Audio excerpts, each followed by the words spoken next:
안녕하세요. 건강프라임 김아련입니다. 혹시 목이 당기고 어깨나 팔에 저릿한 통증이 지속되시나요? 보통 이런 경우 목 디스크를 의심하는 경우가 많지만 경추신경공 협착증일 수도 있어 세심한 진단이 필요합니다. 오늘은 무거운 머리를 지탱하고 있는 목뼈에 생기는 질환, 경추신경공 협착증에 대해 알아보겠습니다. 경추는 흔히 말하는 목뼈를 뜻하는데 7개의 뼈로 구성되어 있습니다. 그런데 이 경추로 지나는 경추신경공이 좁아지면 바로 경추신경을 누르게 되는데 이로 인해 통증이 발생하는 질환을 경추신경공 협착증이라 부릅니다. 경추신경공 협착증은 일반적으로 나이가 들면서 디스크와 관절이 퇴행성 변화를 겪으며 두꺼워지고 이때 불필요한 가시뼈들이 자라면서 신경공을 막아 좁아져 발생합니다. 경추신경공 협착증의 증상은 어떨까요? 가장 흔하게는 뒷목의 통증입니다. 보통 시간이 지나도 사라지지 않고 더 심해집니다. 또 상지 근력에 힘이 많이 빠지고 어깨나 팔, 손이 당기고 저리는 증상도 나타납니다. 그렇다면 경추신경공 협착증이 발병하는 특정한 사람들이 따로 있는 걸까요? 지금 그거에 대한 자료들은 나와 있지만 사실 그 자료들이 많이 변화가 있는 이유가 결론적으로 이제 그 컴퓨터를 많이 보고 스마트폰을 많이 보게 되면서 그 연령층이 과거에는 이제 60대, 70대에서 많이 일어났다면 지금 이제 40, 50대까지도 많이 내려오는 상황이고요. 심한 경우는 20대 학생들까지도 그러한 협착증의 빈도가 올라가고 있는 상황입니다. 업무적으로 이제 목을 숙여서 컴퓨터 작업을 많이 하시는 분들한테 자주 발생한다고 보시면 될 것 같습니다. 이렇게 과거에는 퇴행성 변화로 인해 주로 노화가 진행되는 60대 이상부터 발생하는 경우가 많았습니다. 그러나 최근에는 전자기기 사용이 늘고 운동 부족으로 인해 젊은 층에서도 많이 발생하고 있는데요. 따라서 앞서 말한 증상이 오랜 시간 계속된다면 가까운 병원에 방문해 검사를 받아보는 게 좋습니다.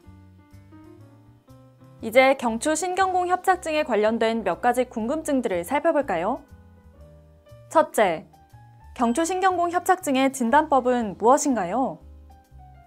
경추신경공 협착증은 엑스레이 검사를 통해 판단하기는 조금 어렵기 때문에 신경을 압박하는 부위가 정확히 어디인지 MRI 검사를 함께 진행합니다. 증상이 너무 심하지 않은 경우는 약물치료, 도수치료, 물리치료가 시행되지만 심한 경우는 수술적 치료를 하게 됩니다. 둘째, 일자목인 경우에 경추신경공 협착증을 더 악화시킬 수 있나요? 그렇습니다. 정상적인 우리 목은 옆에서 봤을 때 자연스러운 곡선인 C자 형태입니다. 그런데 잘못된 자세로 목이 앞으로 기울여지면 목뼈가 일자 형태로 바뀝니다. 이렇게 일자목이 되면 머리의 하중과 충격이 목에 그대로 전달되기 때문에 퇴행성 변화가 더 촉진돼 경추신경공에도 영향을 줄 수 있습니다. 셋째, 경추신경공 협착증과 목 디스크의 차이점은 무엇인가요? 목 디스크와 증상은 거의 비슷합니다. 주로 뒷목 통증이나 견갑골 통증, 상지 저림 등의 문제를 보이는데요. 목 디스크는 디스크 사이로 내부의 수액이 빠져나와 척수를 누르는 질환을 말하지만 경추신경공 협착증은 협착증과 목 디스크를 포함하는 더 넓은 개념입니다. 따라서 증상이 목 디스크보다 더 심하게 진행되는 경우가 많습니다. 그렇다면 어떤 운동이 경추신경공 협착증에 도움이 되는지 전문가에게 물어봤습니다. 웨이트 트레이닝이 필요하죠. 근육 운동을 하셔서 가슴과 엉덩이 근육으로 운동을 하면 목이 발라진다. 이상하게 들리실 수도 있는데 그게 기본입니다. 전체적인 밸런스가 안 맞으면 목은 일자 형태에서 벗어나지 않습니다. 그게 첫 번째 예방입니다. 가장 기본 베이스 운동은 웨이트 트레이닝이고요. 요가도 정말 좋은 운동입니다. 유연성이 생겨야 근육이 길러지기 때문에 그렇습니다. 필라테스도 마찬가지고요. 경추신경공 협착증은 무엇보다 예방이 중요합니다. 가벼운 스트레칭이나 간단한 운동을 통해 목 뒤쪽의 근육을 풀어주는 게 좋고 만약 증상이 발생한다면 심한 마비가 오기 전에 치료를 하는 것이 무엇보다 중요합니다. 목 디스크와 비슷해 보이지만 조금은 다른 경추신경공 협착증에 대한 모든 것.